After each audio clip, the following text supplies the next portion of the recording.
10 నెలలు తిరగక ముందే 25,35,964 మంది రైతులకు 20,617 కోట్ల రూపాయలు రుణమాఫీ నేను చేసిన అధ్యక్ష. 2 లక్షల వరకు ప్రతి రైతుకు రుణమాఫీ చేసింది నేను. ముఖ్యమంత్రి గారిని సూటిగా అడుగుతున్నా అధ్యక్ష. వారిది కొడంగల్ నియోజకవర్గం, నా సిరిసిల్ల నియోజకవర్గం. అధ్యక్ష మీరు కావాలంటే ఈరోజు సభ అయిపోయింది కదా అధ్యక్ష, ఈరోజుతోని రేపు మీరు ఏ టైంలో అంటే ఆ టైంలో ముఖ్యమంత్రి గారు పోదాం, కొడంగల్ పోదామా, సిరిసిల్ల పోదామా, ఈ ఊరు కూడా మీ ఇష్టం. ఏ ఒక్క ఊళ్ళోనన్నా 100% రుణమాఫీ అయింది అనే మాట చెబితే నేను శాశ్వతంగా రాజకీయాలు వదిలేసి వెళ్ళిపోతా. ఇది నా ఛాలెంజ్. స్వీకరిస్తారా? ఎక్కడికి వెళ్ళానా అడుగుతూ ఇంకెన్ని రోజులు బయట వదిలేస్తావన్నా తీసి లోపలే.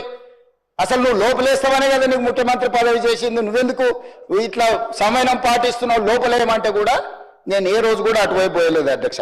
ఎన్ని తిట్లన్నా తింటాం, ముఖ్యమంత్రి గారు ఎంత దూషించినా పడతాం, మంత్రులు కూడా మమ్మల్ని ఎంత దూషించినా దీవెనలుగానే తీసుకుంటాం.